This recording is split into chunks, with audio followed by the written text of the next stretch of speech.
Can you be replaced? Everybody can be replaced. There's no such thing as an indispensable person. There was a poem written on that one time about the indispensable man. It says, put your arm in a bucket of water, stick it in up to the wrist, pull it out in the hole that remains is just how much you'll be missed. Stir it all you want as you enter, stir up the water galore, but take it out and in no time it'll be much the same as before. Now the idea is that we can all be replaced. There's no one that's indispensable. But there's some people that are very hard to replace. They're the ones that earn a lot of money. Can you earn a lot of money? Absolutely. I used to have a hard time finding a job. I probably had as many jobs as everybody on this side of the room. I was not a good employee. I was a bad employee. There was 3 different places that I only lasted for an hour, and I got fired. I was getting good at it. You know, 1 hour. How do you keep a job for an hour? Well, I could tell you because I did it. But I had all kinds of jobs. And then at 26, bang, like that, something happened in my head. Now, I'm going to spend the next 90 minutes or so telling you what happened. And I'll tell you something else. I'm going to show you what you have to do if you bought that program to make it work. And I'm going to show you what to do if you haven't bought the program, why you should buy the damn thing, and put it to work. Because I have many, many sources of income. Way back around 1990, I was on a flight to Kuala Lumpur from Toronto. It's 25 hours in the air from Toronto to KL. If you go any further, you're coming back. It's as far as you can go, all right? Now, I play a game. I'll show you. Something tells me to tell you again. I carry this little calculator. This has got lots of miles on it. So I'll take it, and I reduce everything to the ridiculous. I'll hit 1, 2, 3, 4, 5, 6. Now I got a million, right? 1 with 6 zeros. Now a million, it seems like a pretty big number to most people. It does to me. And I play with numbers all the time. A million. So what do? Well, rather than choke on it or throw it away, let's break it down. So I'm going to divide the million now by 12, because there's 12 months in a year. See, you can't think time and money at the same time, so I'm just going to think money. Now, I realize I got to do this 12 times. I don't have to do it once. Now I'm down to 83,333. Now, that's a lot less than a million, but it's still quite a bit, because now I got to do it every month. So I take that, and I divide that by 4.3, because there's 4.3 weeks in a month. Now I'm down to 19,379. But I got to do that every week. That seems like quite a bit. I'll divide that by 2. I'm reducing it to the ridiculous. Now I'm down to 9,689. Okay? It's still quite a bit. If I got to do that between Monday and Wednesday, and again between Wednesday and Monday. I think I'll divide that now by 86. And you say, why 86? I just arbitrarily picked it. I could have picked 68. All right? Now, I'm down now to $112.67. Okay? Let me ask you a question, Tina. If I could show you a simple way that you could earn $1,112.67 twice a week. Now think of what I'm saying. I got this down to $112.67. If I could show you how to earn $1,112.67 twice a week, would you give me the 112 and keep the 1,000? I'm going to show you how to earn $1,112.67. You're not going to have to work very hard. It's not too much effort. Would you give me the 112 and keep the 1,000? I think you would too. I just see, I don't have to think of how to earn $1 million anymore. I just have to think, what the hell can I get Tina doing to earn $1,112.67 twice a week? And when I've got that figured out, if she'll do it, 85 other people will do it, and I get $1 million coming in. And all I've done is think. Is that a good idea? Yeah. Well, that's what he was talking about. This is it. Don't complicate it. You've got to keep it simple. Keep it really simple. Well, I was doing that on the plane, going to Malaysia. And then I wrote the million on top of a sheet of paper, 1 and 6 zeros. So I either work with words or numbers. And I thought, I'd earned $1 million back in the 60s. And somebody says, how'd you earn it? I earned it cleaning floors. I don't think it matters what you do. It's how you do it. And I got thinking, what's so different about people that are, so I thought of a few people I knew had earned $1 million, and I started to write their names down, and then I started to get excited about it because I figured it out. They don't have one source of income. He said multiple systems. I called it multiple sources. Bob Allen picked it up and called it multiple streams. But I was on the plane, and I got excited. When I got off the plane, I didn't pay any attention what time it was in America. I phoned Mark Victor Hansen down in Newport Beach, and I said, Mark, I got an idea. Let's teach people to earn $1 million. We'll put on a program last week. So anyway, he phoned Jack Canfield, and then we phoned Lee Poulos up in Vancouver. Yeah, we got a group of us together, and we did this 7 or 8 times. We all had our own companies, so we quit doing it and started doing our own thing again. And that's where the Chicken Soup for the Soul books came from. Now, you know, I remember, it doesn't even matter if you're in the business, Hansen has this idea. He said, you know, we're going to write a book, and some girl over in Philadelphia said you should call it Chicken Soup for the Soul. And Jack came and says, Proctor, you got lots of stories, give me some stories. And so, and then Hansen said, we're going to sell 50 million of these by the turn of the century. And I'm thinking, you know, he's really smoking something. If you sell 1 million books, you're on fire. 50 million. Well, they didn't sell 50 million. They sold 74 million. They've sold over 100 million. Then they sold out to Disney for millions of dollars. It was just an idea. They didn't do anything. They didn't write the books. Somebody else wrote the books. They sent in the stories. Now, eventually, they started to pay them for the stories, but they never paid them for the stories in the first books. You see? Multiple streams. See, if you start thinking, that's what most people don't do. I spent 5 years working with Earl Nightingale. He said if most people said what they were thinking, they would be speechless. And I'm inclined to agree with him. You know, there was a great educator down in Kentucky, Dr. Ken McFarland. He said 2% of the people think, 3% think they think, and he said 95% would actually rather die than think. Now, you sit there and you say, well, everybody thinks. No, they don't. Start listening to the conversations that are going on. Listen, just in the restaurant. Listen to the people at the next table. It's obvious they're not thinking. They'd never say what they're saying. Stand back and watch what they're doing. They would never do what they're doing if they're thinking. There's people come in here and they'll say, that is one hell of a good idea. And they'll go home and start doing the same thing they did before. They won't act on it. You tell me they're on the internet. And I said, okay. Now, in every seminar, all kinds of people come up and they give you an idea. What they really want me to do is execute their idea. That's pretty common. At any rate, we put the idea together. I might have spent 2 days, but I didn't do it in 2 days. It would be a few minutes here and a few minutes there. But probably 2 days in the last year, and it has done $1 million in business. Simple idea, but it was done on the internet.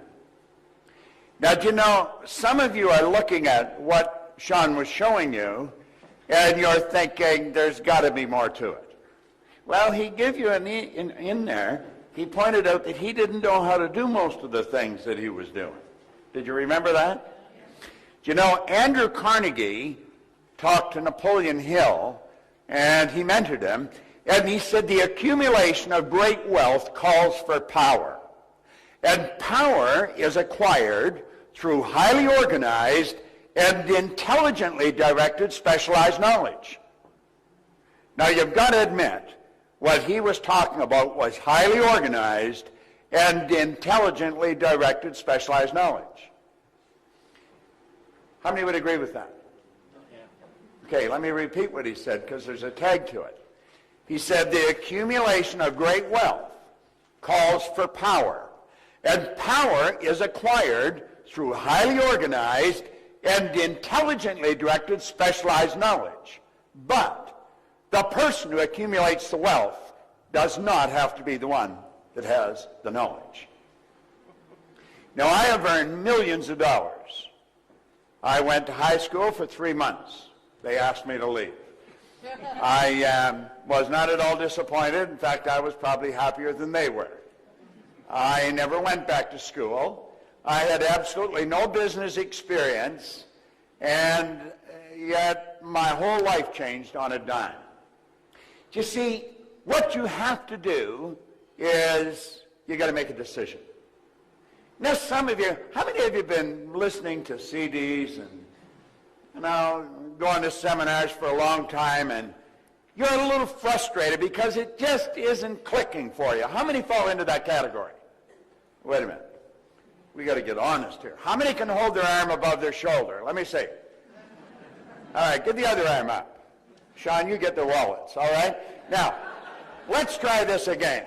How many of you have been studying personal growth, entrepreneurial skills, and that for a while, but it just isn't clicking yet? You haven't made your fortune. Let's see a show.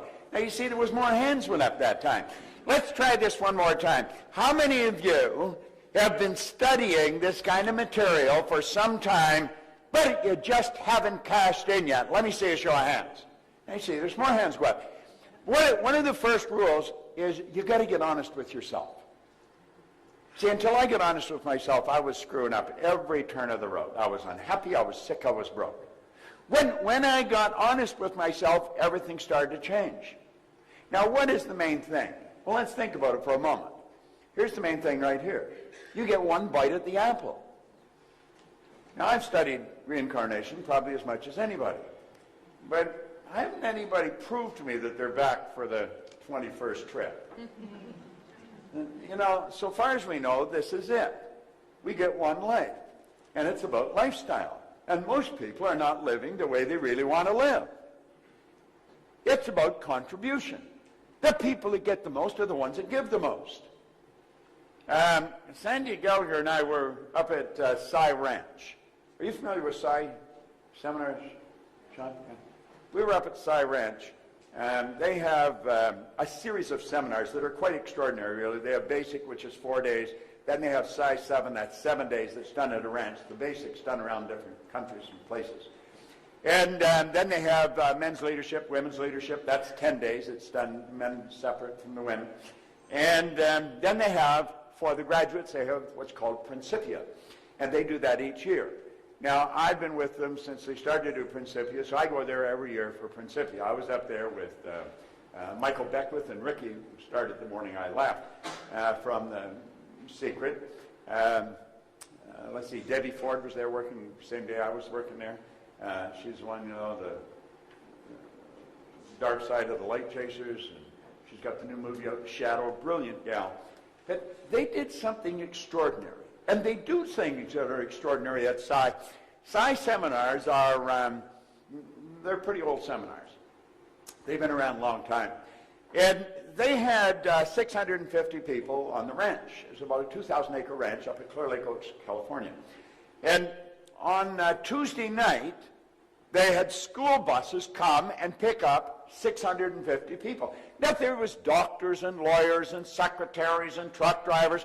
I mean, just the greatest collection of people you ever saw, and they come from all over the world. They're from Korea, Australia, Europe, Israel. And the bus took them all to a dirt field in a very poor area. And this dirt field was where kids played soccer. I mean, it was dusty, dirty. It was a dirty place. And now a soccer field's a pretty big field. 2 hours and 16 minutes later, that field was sodded. The lady that owns Psi Seminars, Jane Wilhite, she strategized the whole deal, and it was phenomenal watching this happen. It's on film, and I'll give you an opportunity to watch the film. I'll tell you later how you can do this, and a letter about it, because the next day there was a big write-up in the newspaper. I mean, this was pretty incredible, to sod a field in 2 hours and 16 minutes, and it was all volunteers. There's the doctor working next to the secretary and so on. And that whole place was done. Now, I want you to imagine the next morning when these poor little kids come running back to school and the whole field's carpeted with nice green grass. That's going to impress them. They're going to remember that for as long as they live. That'll never leave their mind. And then it's impacted everybody in that neighborhood. Everybody that read the paper. Here I am in Dublin, Ireland, not a week later, yet I'm telling you about it. You're going to go tell somebody.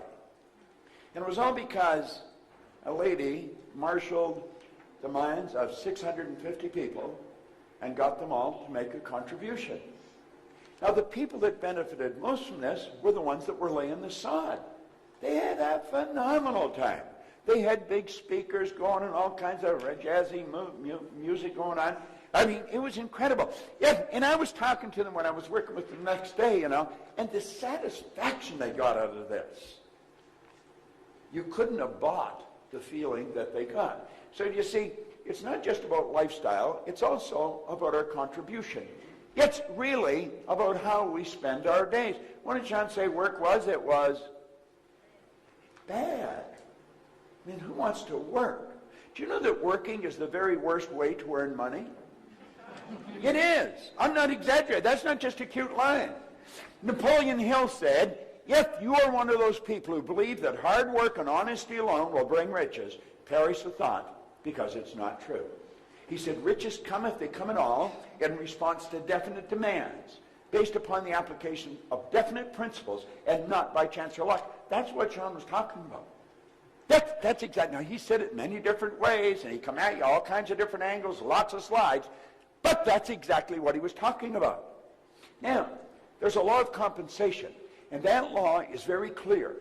It's very clear. And most people never learn it. 1% of our population earns 96% of all the money that's being earned. It is absolutely absurd when you look at it. Yet, if a person wasn't familiar, they say, well, I don't believe that. Well, don't believe it. It's still true. Most of what we do believe is not true. We believe that you should go to work to earn money. That is the very worst way to earn money. You should go to work for satisfaction. You provide service to earn money. Now think of this for a moment. The law of compensation says the amount of money you earn will always be in exact ratio to the need for what you do, your ability to do it, and the difficulty there is in replacing you. Now, let's start doing the same thing they did before. They won't act on it. You tell me they're thinking? See, the truth is most people, until I was 26, I don't think I originated one thought. Now you say, well, everybody thinks. No. Don't confuse mental activity with thinking. There's a big difference. You've got 5 senses. They're like antennae sticking out of your conscious mind. And your consciousness is picking up just an enormous amount of information. Just, whoo, it's flying into our consciousness. So the mind's always busy. Usually doing nothing. Take a look at the results most people get. If you're having a money problem today, you were probably having a money problem a year ago. If you're having relationships problems today, you probably were a year ago. Most people, their life doesn't change. You go right from the cradle to the casket, and they never really make it happen. You know, when their heart stops beating, it's a formality. They never really lived. Now, listen, I've studied this longer than most of you have been living. And I'm a pretty curious guy, and I'm pretty observant. And that's exactly what happens. Now, I'm going to show you something about this program later on. This is Begin Thinking into Results. Now, you get a flyer on it there, and I think it's 800 and some euros. I'm going to change that to 395 euros. I'm not going to change it again. If you come and say, could I get it for 295? The answer is no. It's 395. That program will change your life faster than anything. Now, if you really want a winning combination, get that, go buy that system, and then go home. And if you turn your television off, quit talking to anybody, just listen to what they're saying. Get into all their tutorials. Study everything they've got. Set a goal that you're going to pick up €1 million in a year. And your whole project, it might take you a year to figure it out. It might take you a year to get really sharp. Like I saw him bring that girl up here and you got 12 love steps. Well, I wouldn't know how to do that. I've been screwing around with one of these computers for a long time. But you know something? I don't have to know that. None of the girl that come up here, he knew how to do it. He didn't even know how to do it. Probably somebody else showed him how to do it. No, this is real. I'm telling you. Becoming wealthy is so simple, it's a sin that most people don't do it. Now look at this for a moment. What's preventing most people from earning the amount of money they want to earn? I was sitting back at the back, and I said to Pat, I said, you know, what he's up there talking about is so real. It is so real. How many know Frank Kern? Or how many know his name? I know his name. Well, he's a bit of a giant in this business. Would you agree with that, John? And, he's like the patron saint of earning money on the internet. But, if you go talk to Frank, I'm going to tell you something. He will tell you long before he started to make money on the internet, he had to work on Frank. Just an ordinary guy from an ordinary background, but he started to understand himself. I was just an ordinary guy, no formal education, no business experience. Things changed. Now that happens to people, but it's rare that it happens. And when it does happen, most people just sit back and they really enjoy it. I was so shocked with what happened that I wasn't content with enjoying it. I want to know what happened to me. What happened? See, I wasn't supposed to be earning a lot of money, and I was earning a lot of money. I've been raised to believe that you got to be really smart if you're going to earn a lot of money. And I knew I wasn't very smart, but I was earning a lot of money. So I thought that can't be true. Then I was raised to believe if you don't go to school, you'll never do well in business. Well, I hadn't gone to school. I had a company that was operating in Toronto, Montreal, Boston, Cleveland, Atlanta, London, England. Presently, I have a company that's operating in 47 different countries. And I've never been to school. I thank God sometimes I didn't go. Now, I'm not against going to school. I sent all my kids to school. I said, as long as you go, I'll pay. I thought one was never going to quit. But, you see, most of what we've been taught is not accurate. Then we're raised to believe that we're different. We're not different at all. We only look different. Do you know that every person in this room has exactly the same potential? There's only one mind. There's not a few hundred minds in this room. One mind, a few hundred expressions of it. My brother lives in Southern California. I live in Toronto. My office is in Phoenix, and I hardly work in either one of those places. But I'll phone him maybe on a nice day in the summer, and he'll say, what are you doing? I said, I'm just sitting up by the pool reading. I said, what are you doing? He said, I'm doing the same thing. I said, what's it like there? He said, it's a beautiful sunny day. I said, what's it like there? I said, a beautiful sunny day. We're 3,000 miles apart. We're sitting in the same sun. Only one sun. You can enjoy it here in Dublin. I can enjoy it in Toronto. You probably don't enjoy it here as often as I do in Toronto. I mean, but what the hell? You choose to live here. It's your own choice. So don't act like you're a victim. Get the hell out from under the cloud, Well, think about this for a moment, though. You see, this is so basic. Why do people not earn the amount of money they want to live the way they choose? Well, I'm going to tell you. I'm going to explain why they don't. Then I'm going to explain how this happens. And then I'm going to tell you how to change it. And if you really pay attention, and if you're prepared to go to the edge and let go, step out, I guarantee you, your life will change. I can guarantee it as sure as it's going to get darker tonight. Now, I can't do it for you. Pogo says, we have seen the enemy. They are us. We got to do it ourselves. Okay? Now, look at this. We got to do it ourselves. Okay? Now, look at it. Money problems are not outside. They are inside. And they rob us of the lifestyle we deserve. Paradigms are the problem. Now you'll find all kinds of people say, well, that's not really the problem. Look, I teach mental health to psychiatrists. If you go on our website, Dr. John Mike, who is a leading psychiatrist in America, out of Florida, he said I taught him more about the mind in 1 year than he had learned in 4 years of medical school, 5 years of psychiatric training. We were down at the breakfast this morning, a couple of people, I told them from the opposite side of the table exactly what they were like. Was I accurate or not? I hit it right on the money, didn't I? You see, you hide nothing. Everything that's going on the inside shows the outside. I could read your personality walking by you in the hall. And I know exactly what you're like. I know exactly how to sell you. Should I sell you fast and emotional, or should I take my time with lots of facts and figures? How do you learn that? Well, you develop the awareness. You develop the awareness. Most people are programmed never to do that. Now think about this for a moment. This is so basic and it's so simple. Most people say they understand paradigms. However, their income and lifestyle state otherwise.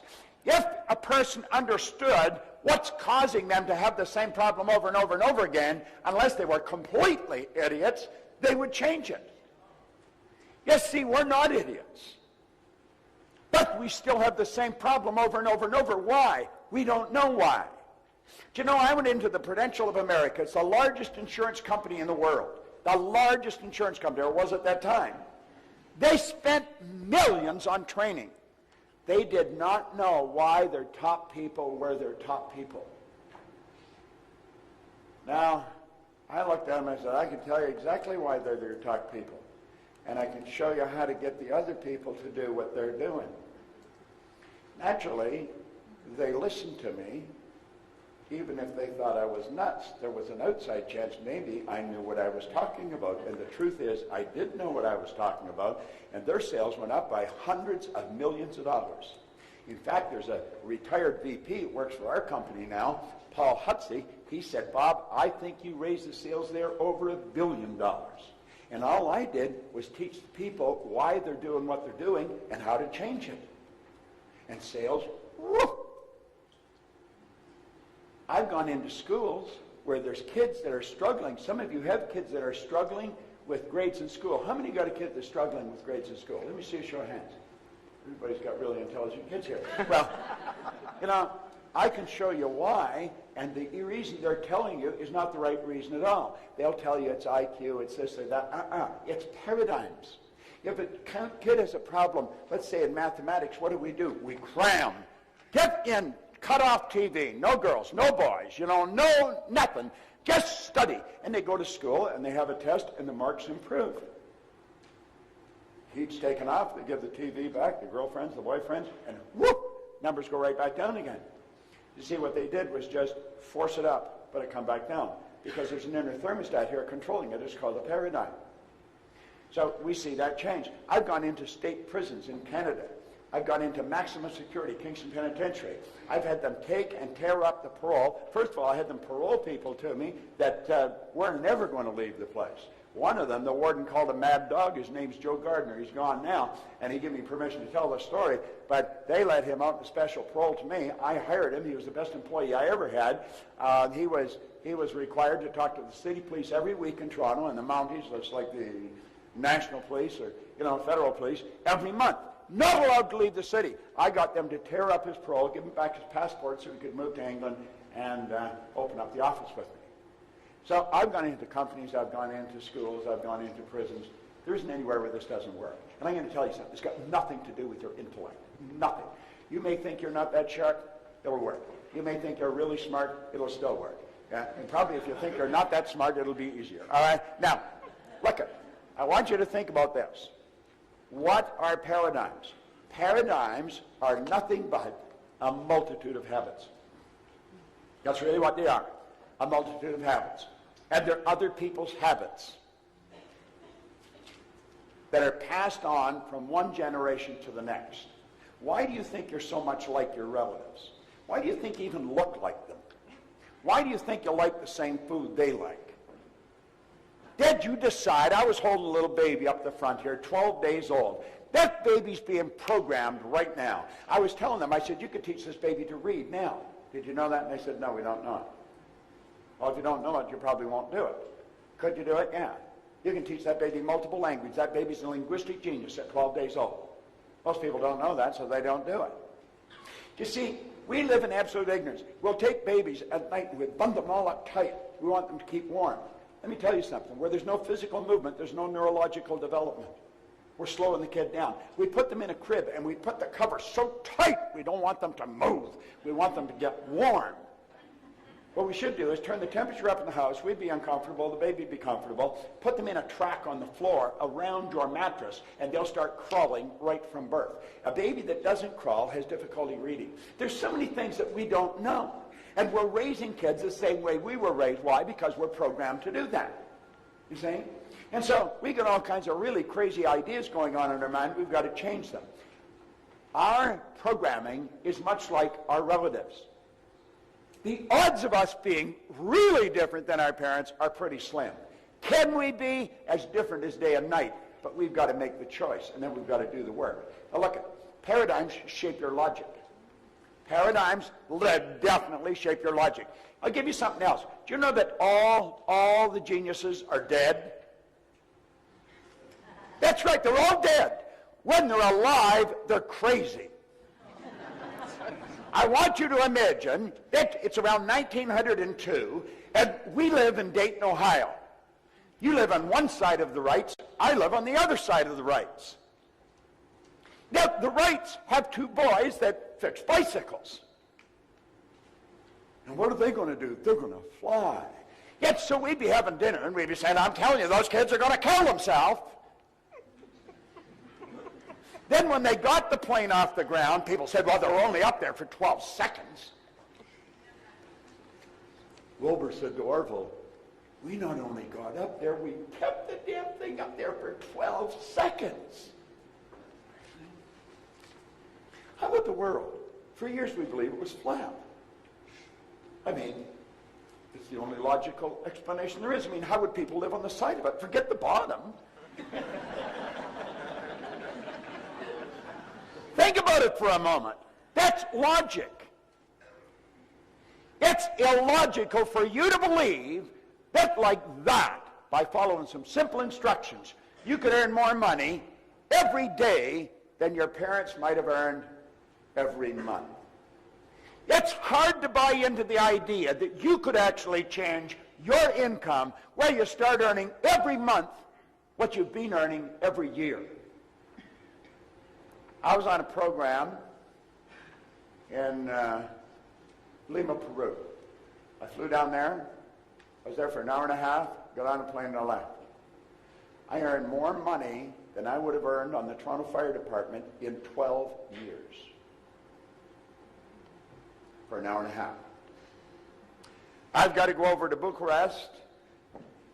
I will earn more money at that gig in Bucharest than I would earn in 25 years on the Toronto Fire Department. That's where I was when this all started. Now think, what happened? I started to do things that were totally illogical. Totally illogical. How'd that happen? Well, for a long time I had to say I don't know, but now I do know. If you're not prepared to do things that are illogical, you're not going to go any further than you're going. Your logic has got you wired where you are. It's totally illogical for a person that's on a job for 14 years just to up and quit. Yes, my God, what are you going to do? I'm going to start to live. Get out of my road. Think. Do you know that our paradigms literally control how we use our time? Do you know that I'm going to start to live? Get out of my road. Think. Do you know that our paradigms literally control how we use our time? Do you know that we all get exactly the same amount of time? There's no one that gets any more time than anybody else. The hobo that's sleeping on the street, they get as much time as the industrialist that's, one of the most successful people on the planet. I remember having breakfast with Earl Nightingale one day. I mean, he was my mentor, my idol, and I eventually went to work with him. And whenever I was with him alone, I always had a half a dozen well-prepared questions. Again, we were having breakfast in downtown Chicago one day. We went down to a speaking engagement, and early in the morning, he lived downtown. He said, well, why don't we go over to, I don't know, whatever hotel it was, and have breakfast. I said, absolutely, yeah, I'd like that, Whenever I could get alone with him, I'd get alone with him. So we're sitting having breakfast this morning, and I said, Earl, now, he was the most listened to man in the history of the broadcasting industry at the time. Earl Nightingale literally started the personal development business, he and his partner Lloyd Conant, as far as we know it today in recorded fashion. And I said, Earl, how did you learn to master time management? I could still hear his fork hitting the plate. And he looked at me and said, what are you talking about? He said, I never mastered time management. Nobody masters time management. He said, time can't be managed. He said, I merely manage activities. He said, I just keep a sheet of paper and I write things I have to do on them, and then I do them.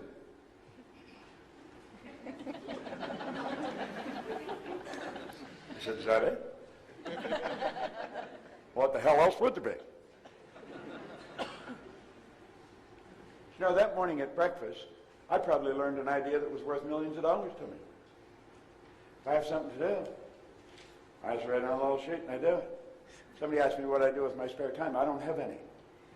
I don't have any spare time. Andrew Carnegie was the wealthiest man in the world.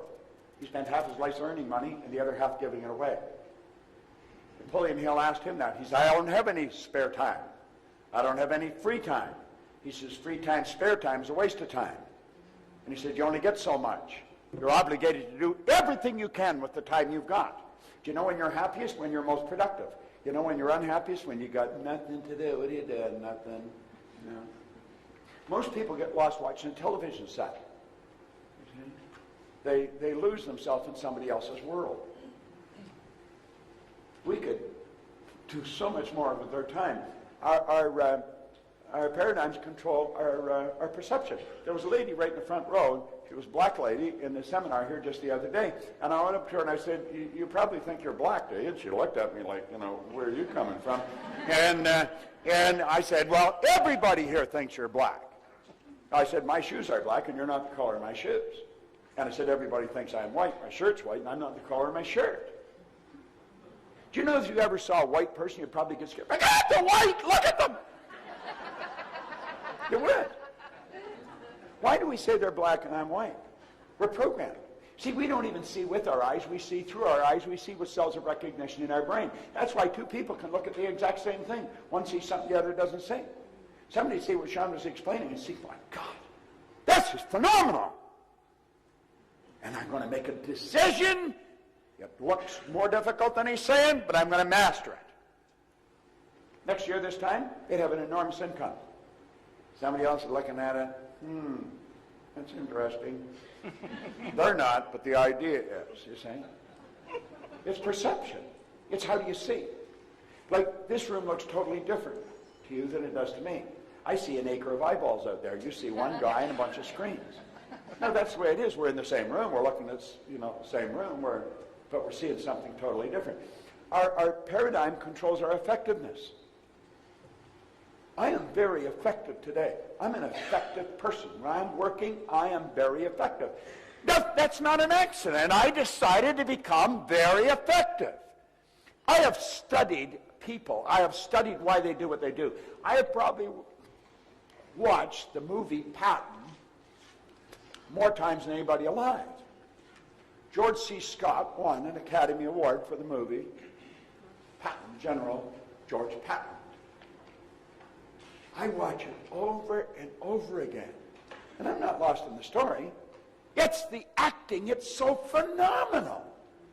And compare that to a sales presentation. I watched that and Lawrence of Arabia. You watch Peter O'Toole or Omar Sharif in Lawrence of Arabia, it's phenomenal. Watch Peter O'Toole on that camera. On that camel, the camera is that's close up on his face. He believes he's Lawrence. He's become Lawrence. What happened? He got a script. He read the script. He reread it. He memorized it. He studied it. He internalized it. And he became Lawrence. George C. Scott became General Patton. Well, you can learn something by watching these people. They're such consummate professionals at what they do. There's a good book, if you like to read, By the Art of Acting by Stella Adler. It's a phenomenal. I've got it in my case. I carry it with me all the time. I just keep reading it over and over again. The Art of Acting by Stella Adler. Thanks very much. Appreciate it. Stella Adler was one of the greatest acting coaches that ever lived. And Marlon Brando was one of her students. In fact, he wrote the foreword to the book. Now, both Marlon Brando and Stella Adler are gone now. Stella Adler never wrote a book. But she recorded all her classes. And a man named Kissel took her classes and turned them into a book. It's a phenomenal book. As you start studying this, you'll realize this is about living. This is about living. That's what acting is. Do you know that most people are extras in their own movie? They're not the star of their own movie. We should be the star in our own movie. We want to study this. Really study it. There's so many wonderful lessons about life. And you start to look at what you're doing, you say, how good am I at it? Am I really a pro at this? You're supposed to have a guy here, he was here last year, Chris Guerrero. I guess he's a friend of Sean's and mine. And Chris started to listen to what I talk about. He joined our coaching program. I met some people this morning at the breakfast that are in our. We have a 13-month coaching program. If any of you are interested, I'll show you where to go. But Chris was a pretty smart guy, but he wasn't winning. He said, he sent me a letter. He stayed in the coaching program. I think he signed up for 2 or 3 years. Each year he'd sign up again. And he sent me a letter, here maybe a year or so ago, and he said, I want you to know that I had to put 3 or 4 credit cards together to get in your coaching program. But he said, I just had my first $1 million month. Here's a guy that was earning $1 million in a month. Most people couldn't conceive of earning $1 million in 10 years. Why? It boils down to effectiveness. Chris started to learn things about himself, and he started to become more effective. Now, our paradigm controls our productivity. If your productivity translates into income, does that mean that you can only earn so much that you're trading time for dollars? No. You saw what he was showing you. Set up affiliate sites. Sell stuff for other people without ever even talking to them, and they mail you checks. You know, the postman should never pass your door without leaving you a check. See, we can do this. Now, when I first started to study this, if somebody had suggested this to me, I thought, this guy's smoking something. You know, he's got shiny shoes and a fast time, but it doesn't work. But see, the truth is, it does work. I found that some of the most brilliant people in the world are broke. Yeah, and I've also found people that are functionally illiterate, that can neither read nor write, are worth millions. Now, of course, there's some brilliant people that are worth millions and some people that are functionally illiterate that don't know enough to come in out of the rain. But the bottom line is, most of the things that we believe about our ability to earn money are so far from the truth that it's ridiculous. No one teaches people how to earn money. Do you know that you can go to Oxford, Harvard, Stanford? They don't teach you how to earn money. Best education in the world. Never teach you how to earn money. I'll tell you something else.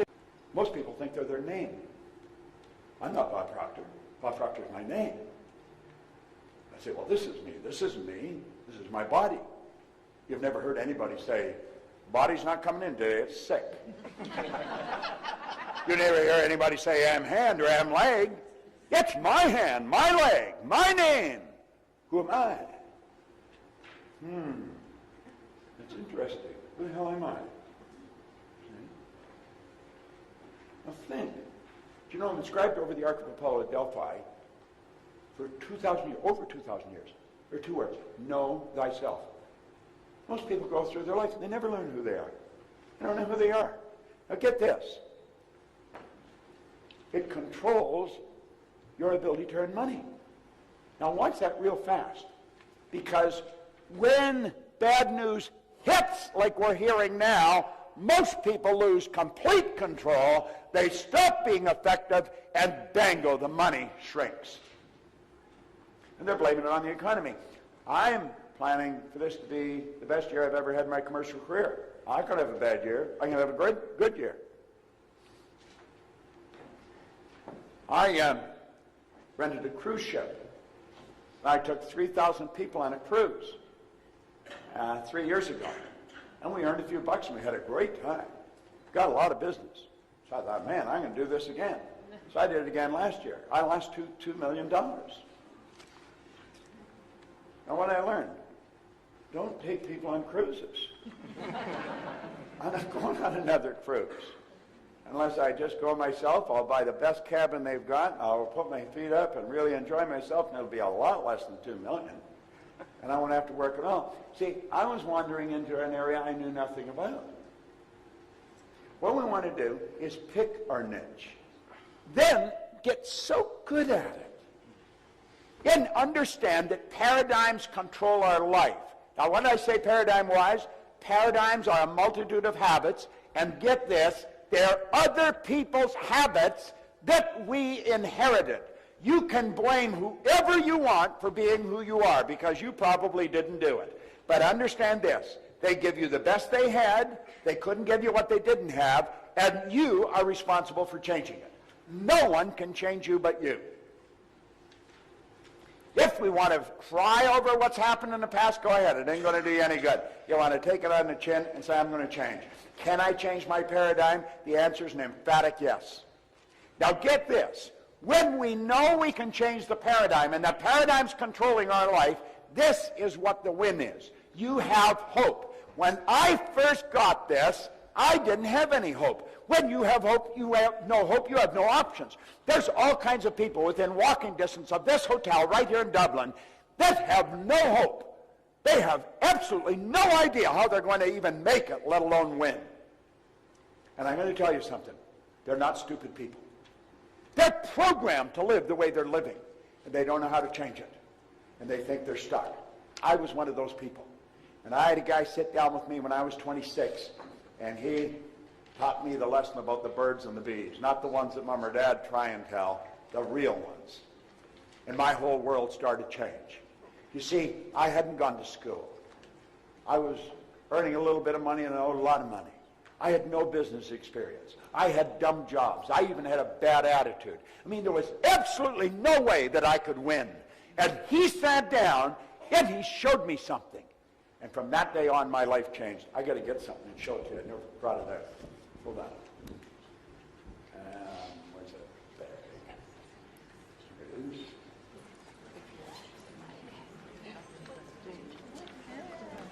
What do you think?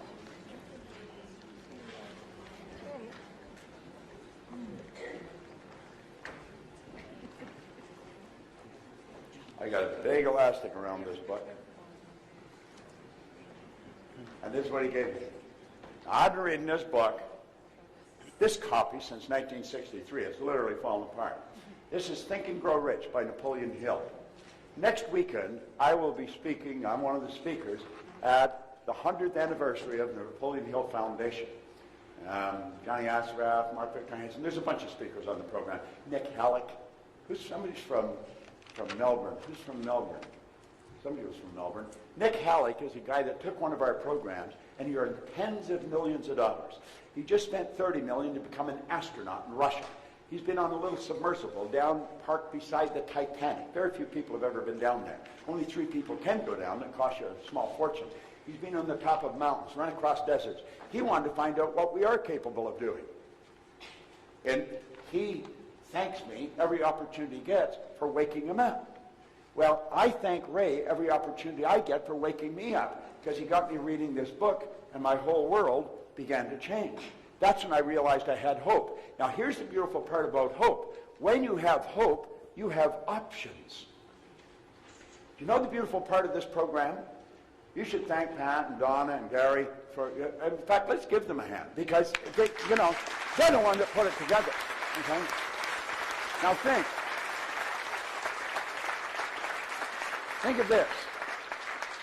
What this program is doing over 2 or 3 days, it's making you aware of options.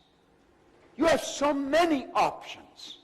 We're creative beings. We're capable of doing great things. And most people don't. Now there, you can't see the red very well. My heart. I'll tell you a true story. I read that book. I set a goal of having $25,000. He said, write what you want in a card. I've got cards for everybody. If you haven't got one, you can get one in the back of the room. A gold card. Put it in a plastic sleeve so you can carry it loose in your purse or your pocket. I had $25,000. That's what I wanted. I didn't even know anyone with $25,000. I was on the fire department. We'd had to sell the trucks to come up with that kind of money. But that was the goal. Well, I started to think about earning money, and I quit thinking about debt. If your goal is to get out of debt, you're going to stay in debt forever. You say, but my goal is to get out of debt. I don't care. I don't care if it's get out or get in. If you're thinking debt, you're going to attract debt. You've got to set up an automatic debt repayment program so you don't even think about it, and it's looked after, and then start thinking about prosperity or wealth. So I had this goal of $25,000. I started to think, somebody said, there's good money cleaning floors. I said, I'm not proud, I'll clean floors. So I scratched around. I got somebody to lend me $982, is what I needed, to buy an old floor machine, some buckets and mops, and I got one office to clean. Canada starts on Comstock Road in Toronto. I washed the floor twice a month, $15 a time. Then I got another office to clean, Kirby's Construction on Wakefield Avenue. I got $65 a month. Now I'm up to $100. $95. Man, I thought I was dying and going to heaven. I was only earning $400 a month on my job. Pretty soon I was earning $1,000, then $2,000, then $5,000. I thought, wow.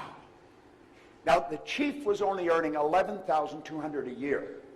I went past that in monthly income, and I was still afraid to quit the fire department. That's how false security's got us wired, you see. Well, at any rate, I thought the answer was work harder. One day, I woke up, and I looked up, and there's a great big cop looking at me.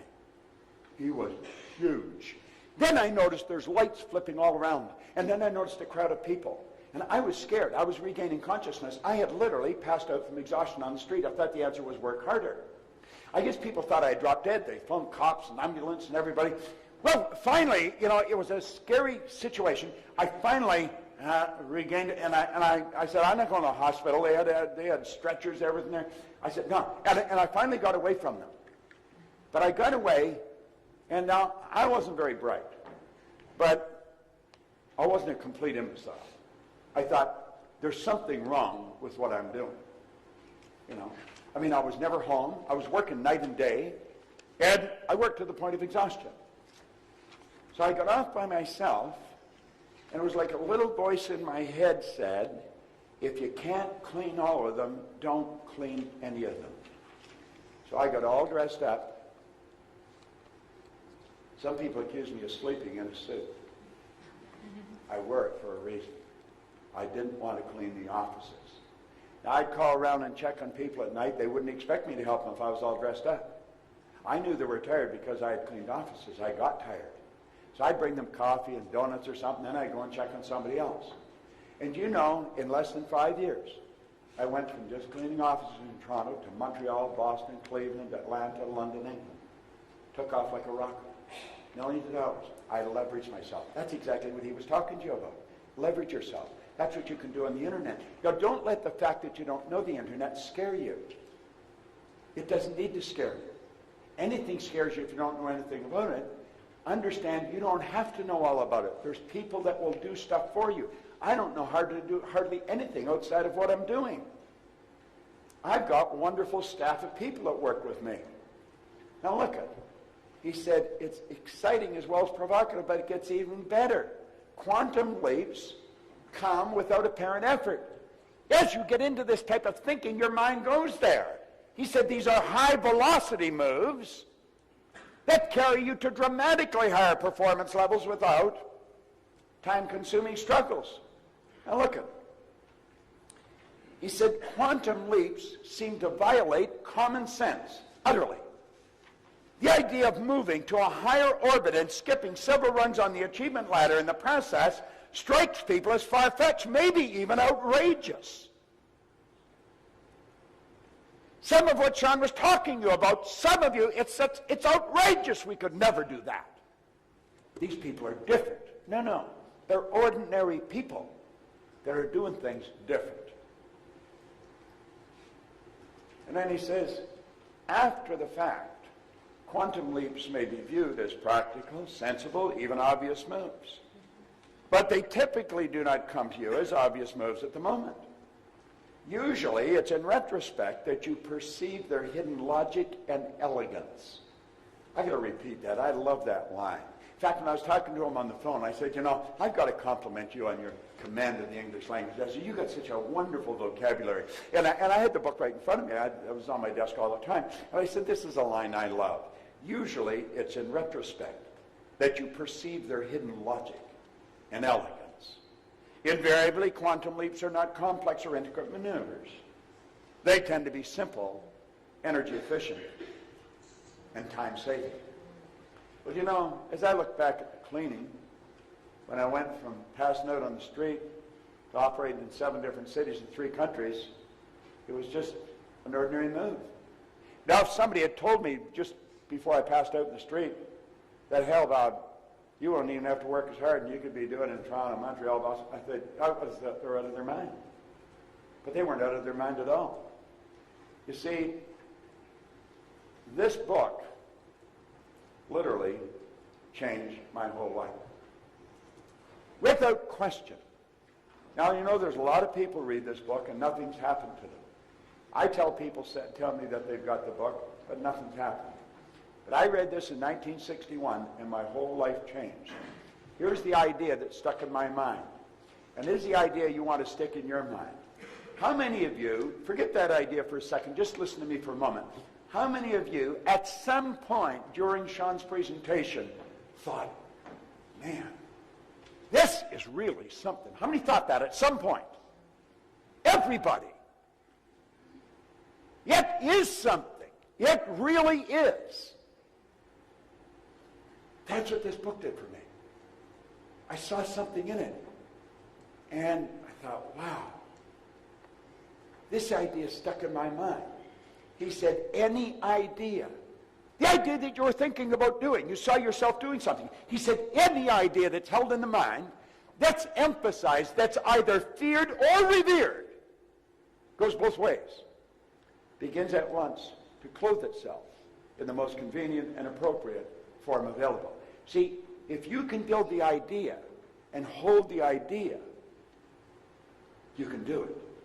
You've got a higher faculty that I'll talk about a little later. It's called the will. The will takes precedent over all these reasons why you can't win.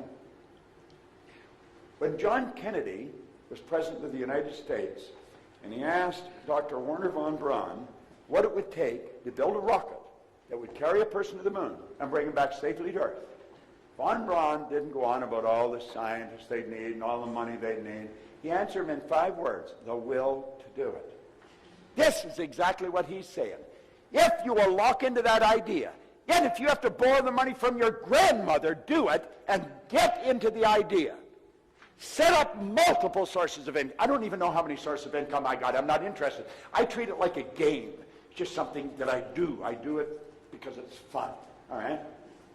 He said, any idea that is held in the mind, that's emphasized, that's either feared or revered, will begin at once to clothe itself in the most convenient and appropriate form available. Well, Ray Stanford sat down with me with that book, and he put an R on a sheet of paper. Then he put 3 letters down beside it. He said, Bob, let this represent happiness, health, and wealth. Then he asked me if I thought he was a happy guy. I said, yeah, he seemed pretty happy to me. He said, have you ever seen me sick? And I had to admit I hadn't. He said, have you ever seen me when I was broke? And I had to admit I hadn't. Well, he said, you've got to be one of the most miserable people I've ever met. And I was. I was a very unhappy human being. And I had been unhappy, I think always. Now, that didn't mean I didn't have periods of fun. I had fun, but fun is very short-lived and it's very shallow. Happiness is something long-lasting and it runs very deep. There's an enormous difference in the two. So I had fun off and on, but I had always been a pretty unhappy human being. And he said, you're always sick. Now, I said, you don't have a terminal illness or anything, but you've always got a cold or a headache or something. Yeah, and he said, you're always broke. And he said, I want you to know something. This stuff can't talk, but it can hear. Yet if you call it, it'll come. Well, he had my attention. I thought, my God, yes, that's right. You know, I was ready to get a blowhorn and yell for it. Well, you see, I was earning 4 and I owed 6. So what he said was appealing, but I couldn't relate to it. My paradigm wouldn't even permit me to imagine myself where he was taking me. Now, this guy was very emphatic. I am very emphatic about this information. You may not agree with me. You may not believe what I'm telling you, but you know I believe it. Well, that's where I was at with him. I didn't really believe that I could do what he was saying, but I believe he believed I could. Yet he said, as long as you'll do what I tell you, I'll help you. I was telling the people at breakfast this morning, I got a rule in coaching. If you don't do what I tell you, I quit talking to you. And there's no refunds. That's the deal. And we go into that deal right at the start. Otherwise, I'm wasting your time, you're wasting my time, we're wasting our time. That doesn't make sense. You see? Well, that was where I learned it. He said, as long as you do what I tell you, I'll help you. Yeah, and I had such confidence in him. I believe he believed in me. Yet he said, your way's not working. Why don't you try mine? Within a year, my income had gone to $175,000. Then it went over $1 million. I think earning money is probably one of the simplest things I've ever learned to do. I think it was easier than learning how to drive a car. It was a lot easier than learning how to build a PowerPoint slide. Oh yeah, no, it really was. You see? But I learned how to do it. Now here's my contention. If I could learn how to do it, anybody in this room could learn how to do it. Now, you see me standing here, I'm fairly articulate, and I'm quite comfortable in front of an audience. I used to be very shy, quiet, withdrawn person. I couldn't even stand up and ask a question in a group. And so they'd be looking at me, kind of well dressed, he earns all kinds of money, he's totally relaxed. He's different than me. No. I'm no different than you. I may appear to be different. But I'm going to tell you something. I would have never even been in this room. I wouldn't have even had enough awareness to come to something like this. I'd have never believed I could learn how to do anything like this. If this guy hadn't lived next door to the fire hall, if he hadn't seen something in me that I couldn't see, and then he had a desire to teach it to me. Somebody was asking me this morning, I said I wanted to go and meet Earl Nightingale to find out what made him tick. He said, what makes you tick? That's what makes me tick. I've got an insatiable desire for you to get what I'm giving you here. I want you to understand this. I want you to know that like that you can change your life. It's simply a decision. I was listening to Pat yesterday, and he said something right at the start of his meeting. You've got to be careful. People are going to get angry with you. People are going to accuse you of all kinds of things because you're leaving them. They don't want you to leave. Understand this for a moment. There's a certain social circle around you. There's people that you hang out with. They're your friends, your relatives, neighbors. Here's a rule. Mike Bosch taught me this. He started Federal Express with Fred Smith. He said, people don't resist change. He said, people resist being changed. That's a very significant point. I used to think people resist change. They don't resist change. People resist being changed. Well, you see, when you start on your path, and you're going to build the business or build businesses, you're going to change you, you're going to leave them. Oh, it isn't a quick divorce, but you're going to drift away. You're not going to have the time to sit and talk about nothing anymore. You've got more important stuff going on in your head. They don't want you to leave. You are forcing them to adapt to your absence, and they're fighting it. Now, it's a bit of a paradox because if you wired them up with a polygraph and said, do you want Harry or Betty to win? They'd say, of course we want them to win. But if you got into their emotional mind, we don't want them to leave. They won't talk to us. I hardly ever see them anymore. They got that great big car. Who do they think they are? What the hell do you expect them to do with the money? Bury it in a yard or something? Okay? They don't think. Well, that's what happened. My life changed. I immediately began following Napoleon Hill's teaching. I am a dyed-in-the-wool convert. And I decided, rather than copy the dummies, I was going to copy successful people. I remember one day, I walked into a bar, and I picked up a drink, and I looked at it, and I looked around, and I thought, they're all bums in here. And they were. Then I thought, my God, I must be too. I'm always here. Then I put that glass back down, and I said, I am never coming back, and I'm never going to pick that up again. And I never did. That was a long time ago. And you know, none of those guys have phoned to see if I was ill. I don't even think they know that I left.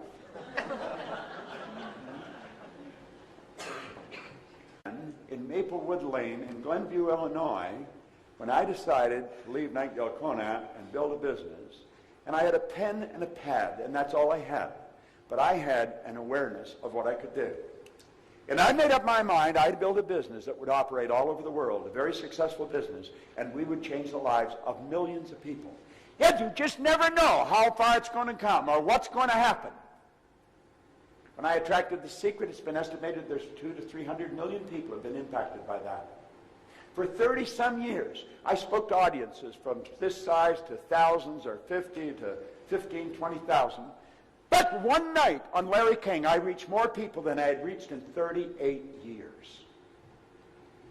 Just one day on Ellen, I reached more people than I had reached in 38 years. On Nightline, it took off like a rocket. And you know, it's a strange thing. I can ask for whatever I want now, and they'll pay me. It's true. Donna phoned and asked if I still believed in free speech.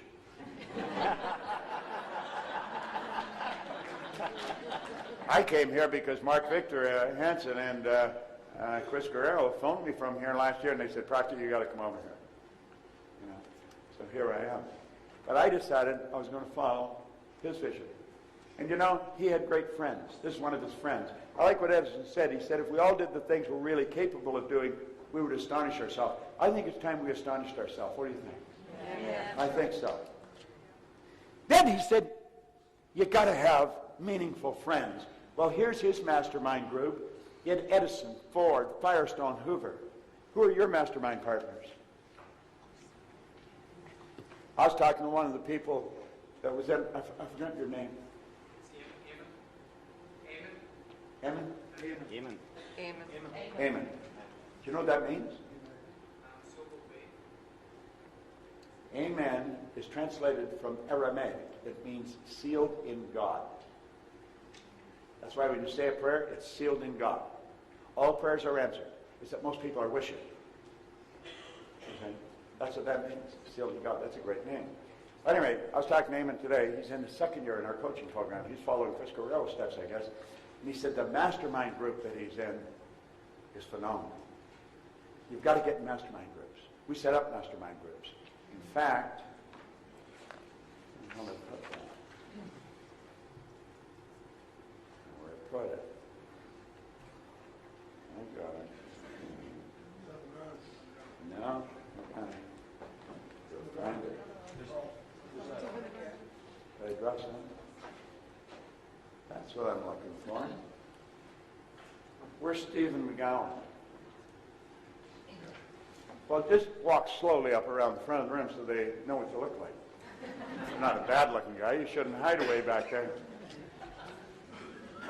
You sound like church. You got to get in early to get a seat at the back, don't you, Steve? All right? All right? Come over here. Now, if you want any information on our programs, or if you want somebody coaching you in one of our programs, there's a guy to do it. He has gone through our training. He's a certified consultant with our company. And if you want to, it's Steve McGowan at lifesuccessconsultants.com. Is that it? That's it. Good. Thank you. Go to work. All right?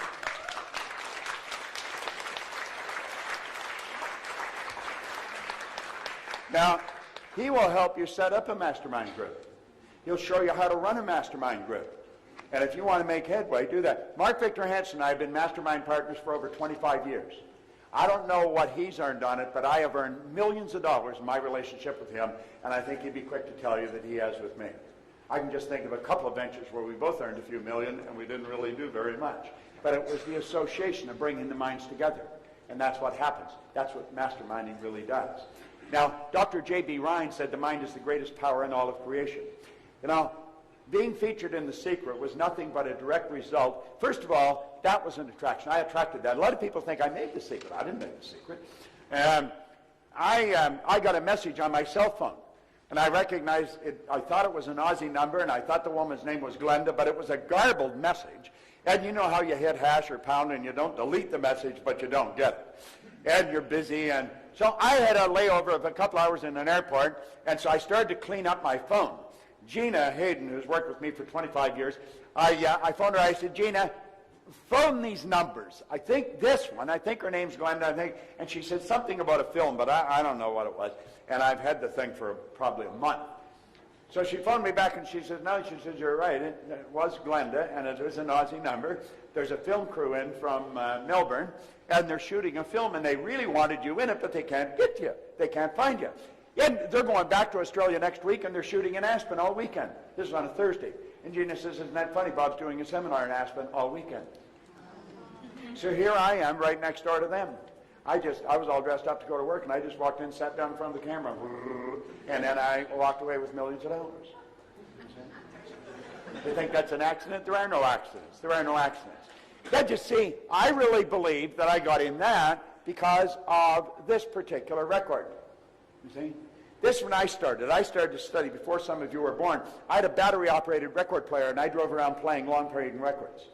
If you went to the Nightingale Conant Corporation, online, get the Strangest Secret record. You can still get the original record. It's on a CD now. In fact, it's in a little book that's illustrated with the transcript. That is 40 minutes of the best philosophy you'll ever hear. I listened to that every day for a few years. literally for a few years. I'm not exaggerating. Little did I understand that that recording was changing my life. Now there's the two men that started this industry, Lloyd Conant and Earl Nightingale. And I made up my mind I wanted to work with them. And I left a very high-paying position in my own company, left it all, and I went to Chicago, and I took a job for $18,000 a year. 5 years later, I was earning $33,000. But I was prepared to pay them to let me work there. I knew that these two people had something going on in here that very few people had, and I wanted to get as close to them as I could. I quickly worked my way through the ranks until I became VP of sales, and I had an office right beside Earl's. I got to know his secretary, Marilyn, and if Earl ordered a book, she'd get me one. If she subscribed to a magazine, she'd get me one. If he had Lowell Thomas or Eric Hoffer or somebody coming in, I would get information on them, and when they stepped out of his office, I'd step out of mine. I got 15 minutes with some of them became my friends. But I wanted to know how this guy became as effective as he became. And I knew how to do that. Study him. Do what he's doing. Most of us get our advice from the guy next door who doesn't know a damn thing about what's going on in life. Or we talk to a brother-in-law or cousin. What do you think I should do? If we really knew, he doesn't think, but he'll always give you an opinion. So I started to study with them. This is me in 1968 when I went to work with them. Isn't he cute? All right? And for 5 years, well, I've never actually stopped studying with them. Vic Conant, they're both gone now, but Vic Conant, who's the chairman, he and I are great buddies. And it was just a wonderful education. And I learned a lot. Now think of this for a moment. Your results are an expression of your own level of awareness.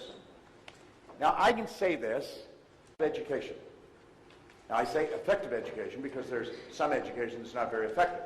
Effective education combined with professional coaching over a reasonable period of time will alter and expand alter the paradigm and expand a person's level of awareness. The internet came about because somebody came aware of how to do it. We're flying now because somebody came aware. We've always been able to fly. We've always been able to do the internet. I've got a little BlackBerry here. I can touch what somebody's already touched. I got a flash from red light. So there's somebody somewhere in the world that's contacting me. It doesn't matter where I am in the world. As soon as they hit send, bang, I've got it. That's like sheer magic. Do you know what else travels like that? Your thoughts. Do you know that thought waves are cosmic waves that penetrate all time and space? Do you know that thought is the most potent form of energy there is? You hit send and your email is omnipresent. Well, so are your thoughts. This is phenomenal when we start to think about it. We don't really realize what we've got going for us. And what we want to do is learn how to expand this. You sit down with Steve. Steve can blow your mind with what he knows about the mind. I think of the Tierneys. We got some young guys over here, 3 brothers. Stand up for a moment. Where are they? I see a couple of them. There's a whole 3 of them. Those 3 guys, who's the oldest? You look the youngest. What are you, 22? And who's 19? You're 19, 21, and 22. Do you know that they've got a multi-million-dollar business that operates all over the world? They have.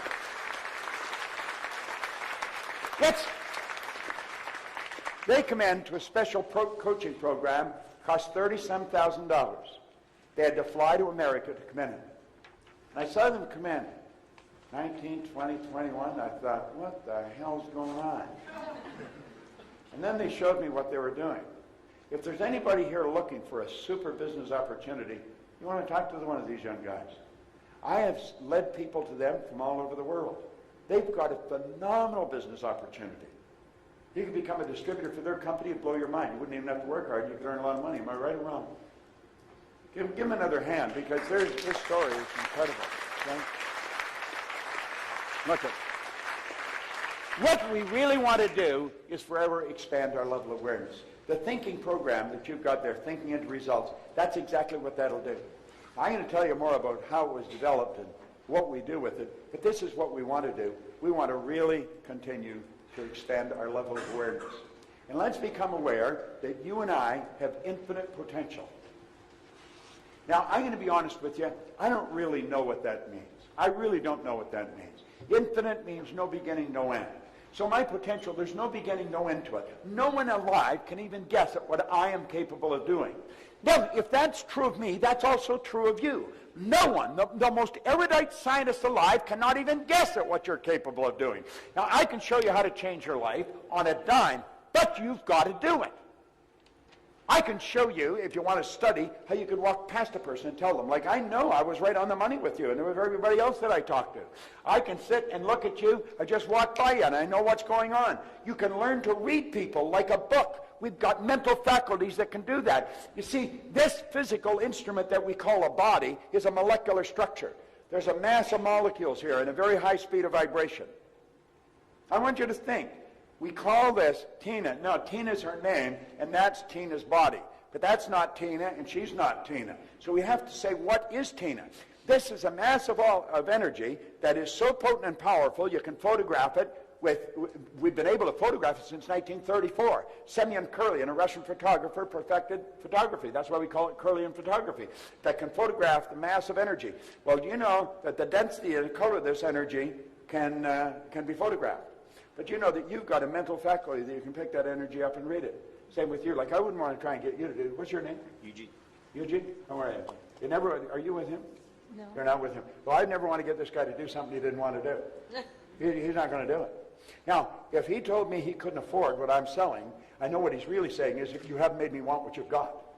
I know this guy's got the money. He does not throw his money away. He's a good money manager. Now, you've got a very small side of you that's very quiet and shy. Hardly anybody knew that except this audience now, and you and me and God. Now, and you operate from the left hemisphere of your brain. Now, that little bit of shyness is right hemisphere, and that causes a bit of a problem. That's impulsive. The other side cuts in and says, you don't do that, don't do it. You go to make an impulsive, don't do it. When you do it, you give yourself hell for doing it. Now, when you don't do it, the other side gives you hell for not doing it. If you want somebody to look after the money, get this guy.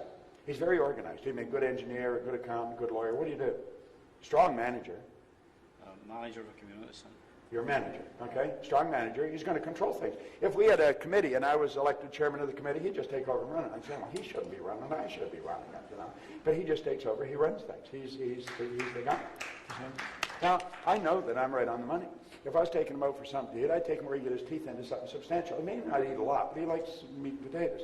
You see, you could give me a sandwich and I'd be happy, you know. Now, you got a real mix in your personality. God, you must drive yourself crazy. Yes, you know, like where he has that little bit of shyness, you got a lot of it, you know. But you've also got a lot of that other, so that a part of you, whoa, let's go, and there's another part, no, don't go, no, don't go. And so you got, do it, don't do it, do it, don't do it, no, don't do it. And so you always do it, don't do it. I mean, you never know what the hell you're going to do. And you know, you're in a relationship. God, there's times in that right brain side, you're a lover. Man, I just want to hold her. Then there's other times, whoa, just like that, what the hell happened to you? She's as cold as an iceberg, you know. It'll be done this way. You see? That's very accurate, isn't it? Yes. Yes.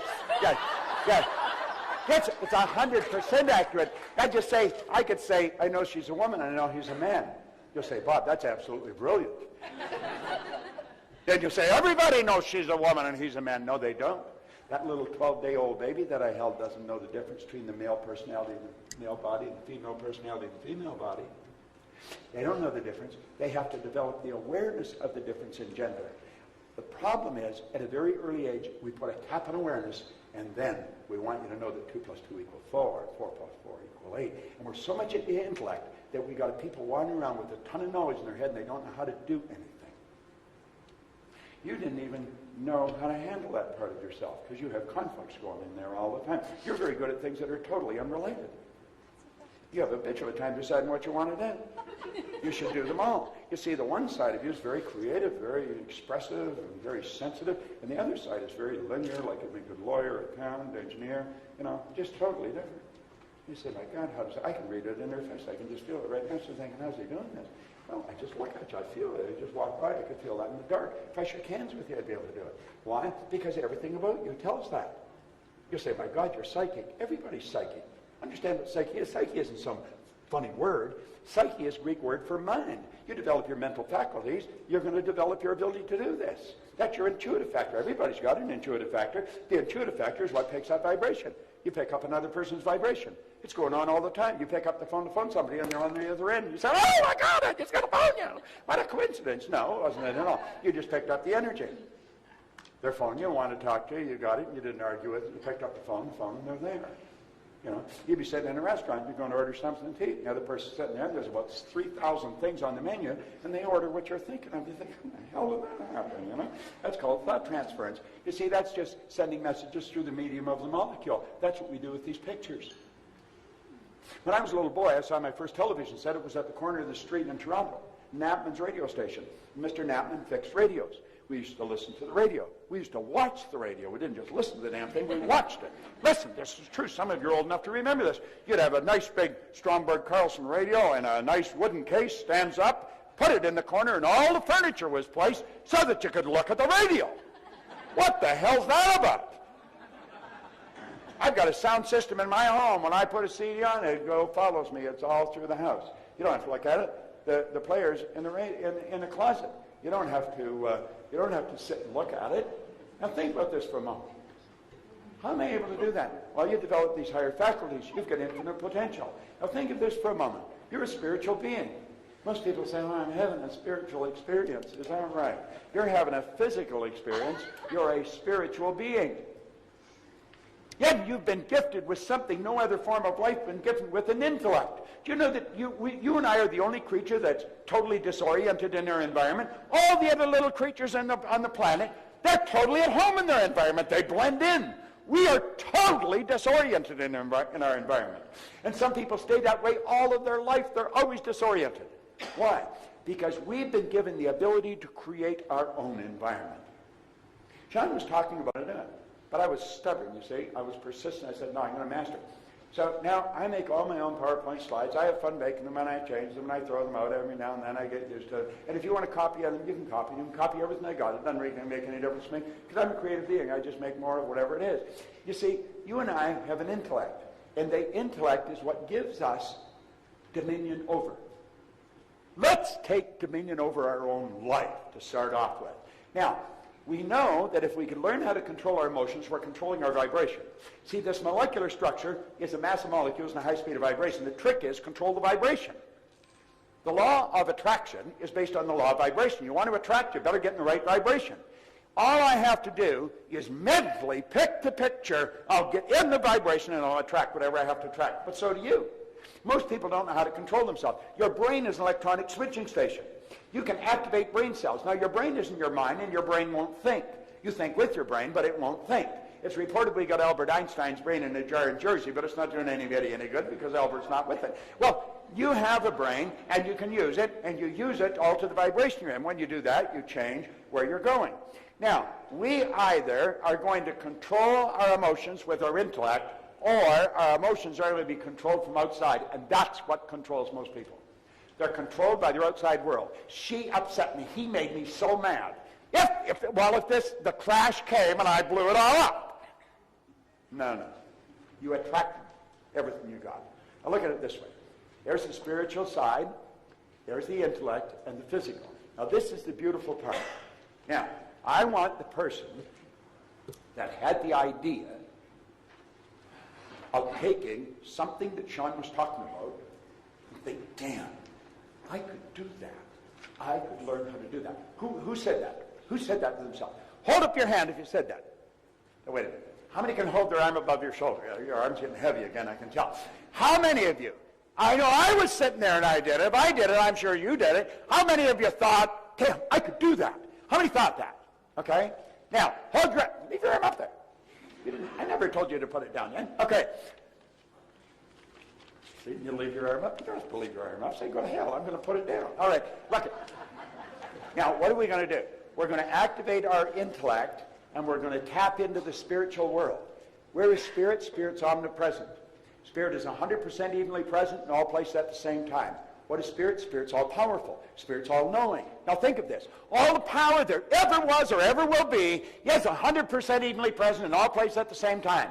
All the power. You never have to worry about having enough energy. I was 75 a month ago. I've got more energy than most people at 25. If I took you on the road, I'd probably wear you out and send you home. Where does the energy come from? Well, it comes from inside. You've got it. It's 100% evenly present in all places at the same time. Then all the knowledge. Where's the knowledge come from? Well, it's spirit. I'm spirit. It's spirit. All the knowledge there ever was or ever will be is 100% evenly present in all places at the same time. Where's thought? Thought's omnipresent. So thought must be of a spiritual nature. So what do? We activate our intellectual factor, we tap into spirit, we pull thoughts together, and we're starting to think into results. We pull these thoughts together, we take the idea that we sat there when John was talking, say, I am going to do that, and we hold that idea, and what did Carnegie say? It'll move into form through the most convenient and appropriate forms available. Now, if you don't know that, you'd go home and you'd say, you know, it was a good idea, that guy. What was his name? You know, it was a good idea. That was a good idea, you know. You should think about that sometime. Let me meet you down at the pub, we'll have a beer, and we'll talk about it. After about 16 beers, oh, the idea. What was the idea? You know? Well, that's it. That's simple. Look at it. You activate your intellectual factor. Most people don't know what their intellectual factors are. Do you know what he said in here? He said an educated person is not necessarily a person with an abundance of general or specialized knowledge. An educated person is a person who has so developed their mental faculties that they can acquire anything they want or its equivalent without violating the rights of others. Do you know what your mental faculties are? Now think. I quoted him on The Secret. Von Braun said, the natural laws of this universe are so precise that we don't have any difficulty building spaceships, we can send people to the moon, and we can time the landing with the precision of a fraction of a second. Now look at this. Two things you have to know if you're going to create wealth. You've got to know where you are, and you've got to know where you're going, and then you get off your duff, and you got to go there. We've heard that for the last 2 or 3 hours here. Well, what's the deal? Well, you'd say there's the deal there. You're going to have the goal. And maybe that's not what I'm doing. If I'm not making it happen, if I'm not earning the amount of money I earn, I don't think that's the problem at all. I think the problem's somewhere else. There's so many people stuck. Why are they stuck? It's not that they don't know what they want. They do know what they want. The problem is right here. That's where the problem is. And the problem is right there. It's paradigms. This is so basic and it's so misunderstood. So we have to know how to change this. How do we change it? We make a decision. I want to suggest that you make a decision right here, right now, that you are not going to leave this room without a firm decision on exactly what you're going to do with your life. You've got to burn the idea into your mind. Let's say, I am going to do this regardless. Now, that's what I did sitting with Ray Stanford. It was on October the 21st, 1961. I have never looked back. That's a decision you want to make. You want to make a decision that you're going to change your paradigm. Now, let me tell you about this program, because decision that you're going to change your paradigm. Now, let me tell you about this program, because this isn't like any other program we've ever made. In 2006, that lady, who doesn't look much more than a high school student there, came to a seminar in Vancouver, Washington. She had a doctorate's degree. She had a master's degree. She had graduated from university, the top ranking student in all of the United States of America in banking law. She got the Jurisprudence Award in banking. There was only go to one person, not in the university, in the entire country. She won that award. So you would say that she was a pretty sharp gal. She had a law practice where she had done $100 billion in business. She was doing bank acquisitions, negotiations. So, I mean, she's dealing in heavy-duty stuff. This is very big, heavy-duty stuff. She came to a seminar in Vancouver, Washington, and she was blown away with some of the things she was seeing, where I would read a person's personality. She thought, how are you doing that?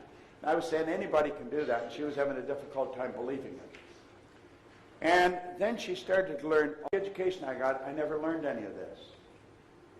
And so she made up her mind, sitting in that seminar, that she was not only going to learn it, she was going to learn it well enough to teach it, so she could go back into those boardrooms. And she would teach the people what she had learned.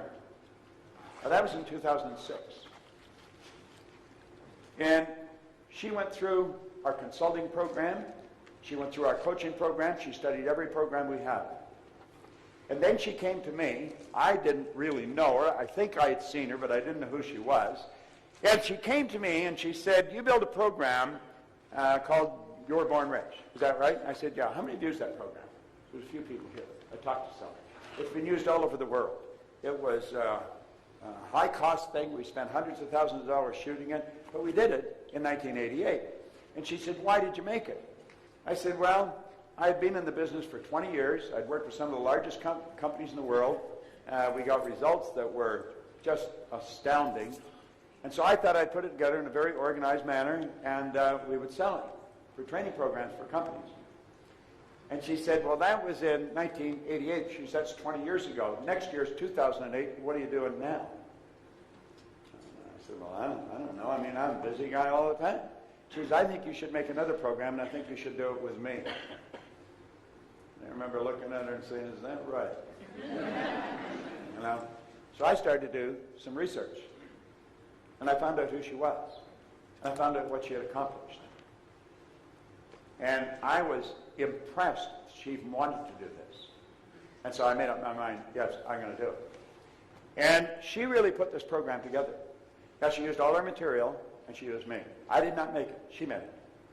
I was directed. I did exactly what she said. She says, you know how you teach this? She says, yeah, put this in here. Then put this in here. There's 12 DVDs. There's a participant guide there that's second to none.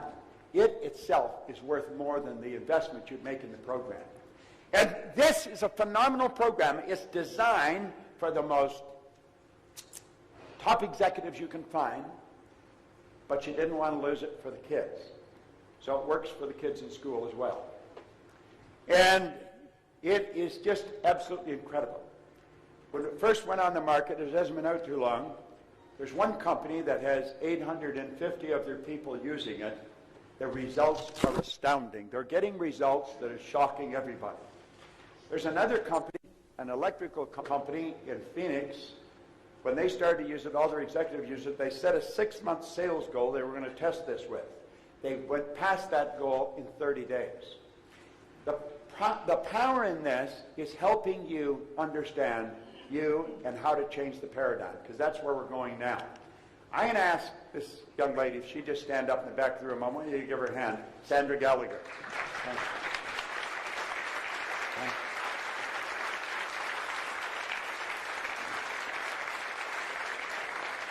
Now, I have been so absolutely blown away with what she knows and what she does. She's absolutely brilliant. Our company is really run by women. I don't run our company. She runs the company. In January of this year, I asked her to take over as chief executive and president of our group of companies. We have a number of companies that operate in various parts of the world, and she took it over. In May, she closed her law practice of over 21 years, a very lucrative practice. She's one of the highest paid lawyers in America. But she got into this, and she realized it was important that people learn this information. Now, you're looking at this, and you say, how is this different from other programs? There's no other program in the whole world that is like this. First of all, I don't know anybody that really teaches what I teach. The people that taught me have gone. I am now teaching it to people to teach. Steve McGowan is one of those people. And we run classes. The next class is in January, and we teach it in Delray Beach, Florida. It's a week-long certification program. But that's what that program is. You've got it there. You fill in the sheet. It'll be sent to you. This is something I want you to really focus on. You and I think in pictures. We think in pictures. If I asked you to think of a feather, you don't think F-E-A-T-H. You get a picture of a feather.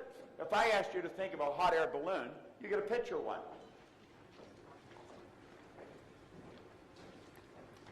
Now, here's a question for you. What does your car look like? I want you to think of that for a moment. Tina, what's your car look like? What color is it? It's black? 2-door, 4-door? 4-door. What color is the interior? Gray. You didn't have a difficult time telling me that, did you? As a matter of fact, as you're telling me that, you're seeing the car in your mind, aren't you? Yes, you are. You have a refrigerator in your kitchen. What color is it? It's what? Stainless steel. 2 doors?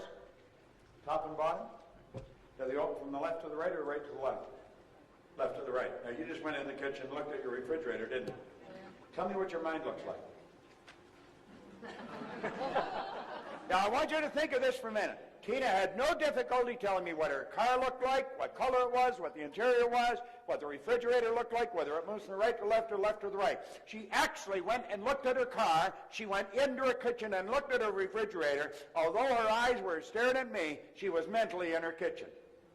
What does your mind look like? Fairly cluttered. Is it big? Bigger than the bread box? Bigger than the bread box. What color is it? Pink. It's pink. Is it dark pink or light pink? Always a mixture of both. What color is mine? Sort of like whitish. Mine's whitish. Yours is pink. How come I got white and you got pink? Just kidding. You're just making this up as you go along, aren't you? You don't know what the hell it looks like, do you? No, you don't. Would you agree, Tina, if you want to make a quantum leap, if you really want to make things happen, you've got to move some things around in your mind. Would you agree with that? But you don't even know where your mind is. No, Where is it? I think it's up somewhere. You think it's up here, up somewhere up there. Whereabouts, though? Is it the front or the back? I believe, or I perceive, it's there somewhere. It's somewhere around there. You're thinking of your brain, aren't you?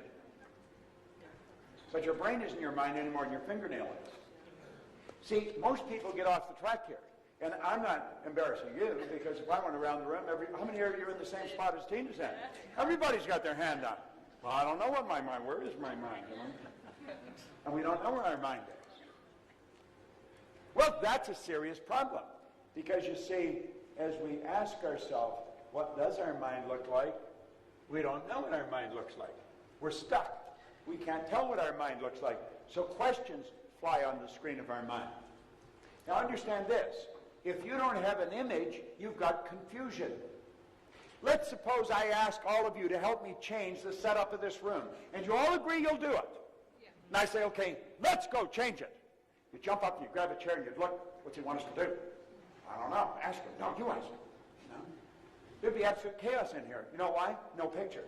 But if I said, let's change the setup of this room, we're going to make that the front of the room, this the back of the room, bang, like that, everybody could be moving and we'd have it all done. You know why? You got an image. Well, when you try and change something with your mind and you don't have an image, you've got confusion. Now, out of confusion will come order. And it's a higher degree of order than that which existed prior to the confusion. Now listen. Now listen. When my life changed, I wanted to know why it changed. If your income goes from 4,000 to well over $1 million, the odds of you wanting to know why did it happen, you'll probably just enjoy it. But I was a bit of an oddball in that respect. I wasn't satisfied with just, I wanted to know why. Why me? I did not believe that there was some emotional or capricious God that picked me out from the crowd. I just didn't believe that. But I knew something happened. And I just said, well, I'm cleaning floors. But there was other people cleaning floors. They didn't enjoy the success I was enjoying. How come me and not them? Why was I so... Like I could go into a city and nothing flat. I'd have a business going. I wanted to know why. Because I wasn't even very bright. And I knew I wasn't very bright. There was all kinds of things about business I didn't understand. And so I started to look. And I realized somebody had to know, and they've either written in a book or they're talking about it. I made up my mind I'd read every book that was ever written if I had to. That was the first book I read. That was the only book I had read. I was 26. I didn't even read comic books. Today, Earl Nightingale one time said, if you surround your mind with greatness, some of it will rub off. I've got a beautiful library at home that I have to expand on it because I got more books now than shelves. I've got about 3,000 books on the shelves. They're all in alphabetical order by author. I got a small table that I put in the center of the room. That's my office. It looks out on a beautiful garden. I sit there and I'm surrounded by all this wonderful information. First thing I do when I get up in the morning, I go out and I just at random pick up a book and I sit down and start reading it. I want to study it. I want to expand my mind. I want to know more. Well, I want greater order. And all this studying, but I still couldn't tell you why I was winning and why others weren't. And for the same reason, corporations are at stymie trying to figure out how come one will and another won't. Why does one person buy Sean's program and never even do anything with it? Another person becomes a multimillionaire.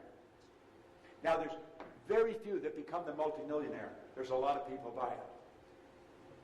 They don't know what I'm going to show you. You do know it. I'm going to show you, and I'm going to show you how you can change it. Yeah, there isn't one person in this room that couldn't become a not a million, million's not even much anymore, a multimillionaire, if you will do what I tell you.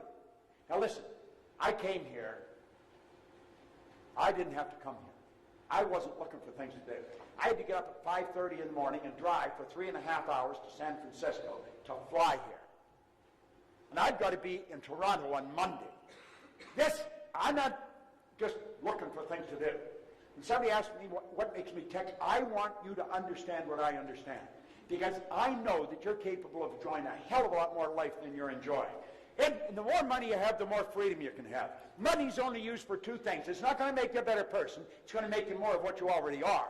If you're a miserable SOB, you're going to become worse. It's true. If you're a nice guy, you're going to become a nicer guy. Money is a magnifier. It's used for two things. One, it's used to make you comfortable. The more comfortable you are, the more creative you can become. The other purpose is to extend the good you do far beyond your own presence. I am doing good all over the world, and I'm not even there. I had a beautiful letter somebody gave me from Nairobi or somewhere. Who gave me that? Is there somebody here that gave me that, or from somewhere in Africa? Who it was? At any rate, I'm helping people there. I haven't even been there. People in Australia, in Singapore, KL, Taiwan, India, Israel, Europe. How? Because I had the money to put the programs there. Now what that does helps me earn more money so I can do it in a bigger way. You don't take the money with you, but what you are is yours forever. Now think about it. Look at here. Dr. Truman Fleet was very involved in the healing arts way back in 1934. He said the mind is an activity. It's not a thing. However, we've got to have an image if we're going to have order in the mind. He was very involved in the healing arts, and he realized when you're treating the physical, you're merely treating symptoms. You're not treating the person. You're not treating the cause of the problem. So I said, you've got to get into the cause of the problem. You've got to treat the whole person. You've got to treat the body, mind, and soul. You've got to get the whole person. Yet he said, to do this, we have to have an image. So he said, since nobody's seen the mind, I'll make an image of the mind, and this is what he made. Now, a lot of people will look at that, and they'll sort of smile. I'm going to tell you, that is an absolute genius. I've been studying for 9 years trying to figure out why I changed. I had a guy sit down, and he drew that on a piece of paper. My whole world changed in a few minutes. He said, let that represent the mind and the body. Now, we know about the conscious mind, the subconscious, and the body. We read about it, but we really don't understand it because we have no image to work with. If you will let your head represent your mind, everything from the neck down represent the body. Now, the mind isn't just in the head. The mind's in every cell of your being. Mind is an activity. Body is the manifestation of the activity. Now, the conscious mind is the part that you think with. That's the thinking mind. That is what we call the educated mind. That's where the intellect is resident. But that doesn't do any of the work. That's the part school focuses on. They want you to gather all kinds of information. The subconscious mind is the emotional mind. That's the part that motors the body. If you don't get it into the emotional mind, you're never going to do it. And that's where the paradigm is, and it stops it. Let's look at it another way. This part of you can choose. It can accept or reject. It can originate information. This is a phenomenal mental tool we've got. I'll give you all these PowerPoints and you can edit them into the show. All right? If one of you guys give me a stick at the end of your jump stick, I'll give them all. All right? So there you choose, accept or reject, originate. The subconscious mind operates quite different. It has no ability to accept, or it must accept. It has no ability to reject, and it cannot differentiate between what's real and what's imagined. Peter O'Toole thought he was Lawrence. He got the idea in there so strong, he mentally became Lawrence. He was not acting. He was living the part. Watch the great actors. They're not acting. They're living the part. That's what you want to do. You want to build a picture of how you want to live and then live it. And absolutely refuse to let anybody else's opinion sidetrack you. Life is short. It can be phenomenal, and you really want to live it. This is what this program teaches. Okay. I'm going to give you the information you need to reach that goal. You've got to say, I'm going to do this, come hell or high water. I know I don't know how to do it. Hillary didn't know know how to get to the top of the mountain. I had the fortune of working with him on 3 different occasions. The only difference in him and you and me, he's a big guy. How did he get to the top of the mountain? He decided he didn't know how to get there. He went in 51, he failed. Everybody thought he was crazy. He's a beekeeper from Auckland, New Zealand. They said, you can't go up that mountain. Anybody who's ever seriously tried has died. Nobody's been up there. You're so thin you can't breathe. He said, I'm going back. Well, then they got angry with him. And in 52, he went back. He didn't get to the top of the mountain. He failed miserably.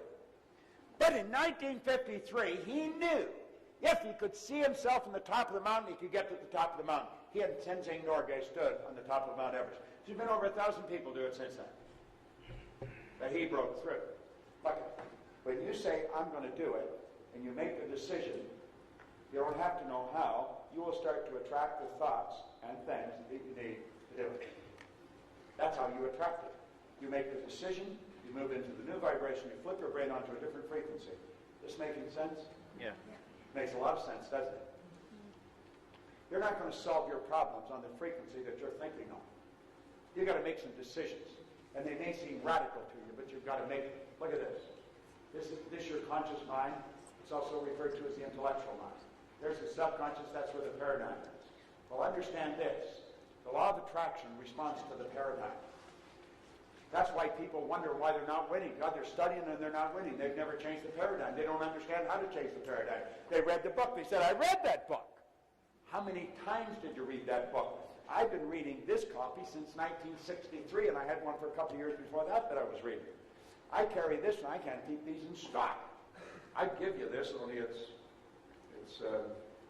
Andrew Gallagher's book that I gave Trevor a little note in it for. But I just keep reading it over and over again. Now look, here's the mind. There's the body. We'll break it into two parts, conscious, subconscious. Here's your sensory factors. This is the way we're raised. These are like little antennae, and almost all the information we get from outside world. We're not taught the inside world. You sort of fascinated the way I was reading your personality? Yeah. You were, weren't you? I could tell. Both of you were. Yeah. Would you like to be able to do that? Yeah. Well, you can do it. If I can do it, you can do it. See, we've got to get to the point when we see somebody else do something, we've got to know we can do it if we want to. I see many people doing things that fascinate me, but I don't want to do them. You know, like I watch Cirque du Soleil. I don't want to be one of those people that dive under the rafters into a little hole of water. But that's how we live. We live through these senses. Well, we've got to understand that our conscious mind is also our intellectual mind. And we've been gifted with intellectual factors. And the intellectual factors have the power to get rid of the paradigm or to change the paradigm. I don't think you get rid of it. You change it. You raise the bar. You've got these intellectual factors, the perception, the will, imagination, memory, intuition, and reason. And they're powerful tools. What I was doing, explaining your personality, I was just exercising my intuitive factor. I just walk by and pick up your energy. I mean, it's a simple thing to do. It's like I know you're a man, you're a woman. And anybody can learn how to do this. I haven't got time to do it for everybody in this room because that's the first thing they want me to do. Read me, read me. Well, you already know what you're like. You don't need me to tell you what you're like. I just do know what you're like. All right? Well, if we will use our intellectual factors, we can say to the paradigm, goodbye, and we can get rid of it, and we can make a new one. Now, let me ask you, how many would seriously, I want you to get honest with me and with yourself. How many of you would seriously like to have a deep understanding of how to control this paradigm? Everyone would. How many of you would really like to master one of those simple programs he was showing? It's not simple to you because you don't understand it. Now, there's paradigm. How many of you would really like to master that? Then do it. Don't screw around with it. Do it. That's exactly what you have to do. If you will do it, I guarantee your life will change. If you're taking notes, write this down. Brian at bobproctor.com. BRIAN at bobproctor.com. And just send an email. Say, please include me in Insights. And I will send you where you got it. Can't you just imagine my mother saying, okay, Bob, I'm going to tell you this once. You better not screw up. Remember, your name's Bob. You'd and say, "Hi, I'm Harry. Who are you?" "Mother, I don't know. Mother never told me." No. How many times did you hear no? How many times did you run to your parents and say, "I want this now. How are you going to do that?" To think there was even the remotest opportunity to say, "Well, I'm going to build an image and I'm going to internalize it and I am going to set up an attractive force because I'm going to alter the vibration that I'm in." They said, "How are you going to do it?" You didn't know how you were going to do it. And you know, by hearing that over and over and over, you've got an idea fixed in your subconscious mind. You better know how to do it or you're not going to get it. You don't have to know how to do it. You don't even have to know how you're going to buy this. You only have to know you are. And the second you make the decision, the information starts to flow into your consciousness. I had no idea how I was going to build this company. I have no idea how I'm going to expand it. I got a better idea than I used to have because I got some real key people. I've got a woman now that runs a company and really knows what she's doing. So you see, that's where it's at. So let's look at this now. Here we are, consciousness. We're operating with a different awareness, though. We build an image in our conscious mind. When we know that paradigm's there, we say, "I'm going to override it, and I don't care if it causes a lot of discomfort or not. It may scare me. I'm going to get emotionally involved in this idea. I will control the vibration I'm in, and therefore, I'm going to actually attract into my life. The image you impress upon your subconscious mind controls your vibration. Your vibration controls what you attract." Now, are you going to remember everything I tell you? No, you're not. In fact, about 66% of it will be gone by tomorrow morning, 90 to 100% within a month. But here's the point. What I've said, you understand. I've explained it in such a way that you would have to understand it. If I have a talent, it's for taking complicated concepts and explaining them in a very simple manner. And I developed the ability to do that because I was a very simple guy, and the people that taught me had to teach me in a very simple way or I wouldn't have got it. But now, I can explain it so that the most erudite executives get it, but so do kids in school. Now, you see, you can do anything you want. That's Mark's again, Mark Lowe at BobProctor.com. This program can literally change the course of your life. Now, I know you're sitting there and you may be thinking of why you can't do it. Don't spend any time thinking why you can't do what you really want to do. Make up your mind you're going to do what you really want to do. It's like I said, if you have to borrow the money from somebody, borrow the money from somebody. But don't let it continue the way it's been going. If you take these two programs, one showing you how to control what's going on inside of you and change your paradigm, and at the same time take an effective tool for multiplying income, you put them together, you'll thank God every day that you came here. You really will, because it will literally change the course of your life. There's absolutely no question about it. Don't ask anyone what they think you should do. Don't even ask your spouse. We are in the habit, it's part of our paradigm, of saying, "What do you think I should do?" When my wife comes and asks me, I say, "What the hell you ask me for?" I don't ask her. You should never ask anyone. Do you know why we ask people what they think we should do? We're looking for approval. We don't have enough confidence in what we know inside we should do. Let's start doing what we know. It's our life, nobody else's. If we don't make the decision, nobody can do it for us. Viktor Frankl brought that out beautifully in a book, Man's Search for Meaning. Here's a Jewish psychiatrist from Vienna, spent the war years in the camp. He said there was no one that could cause him to think something he didn't want to think. You know, you could take that and explain it another way. Nobody can make decisions for you. You got to make them for yourself. Now, my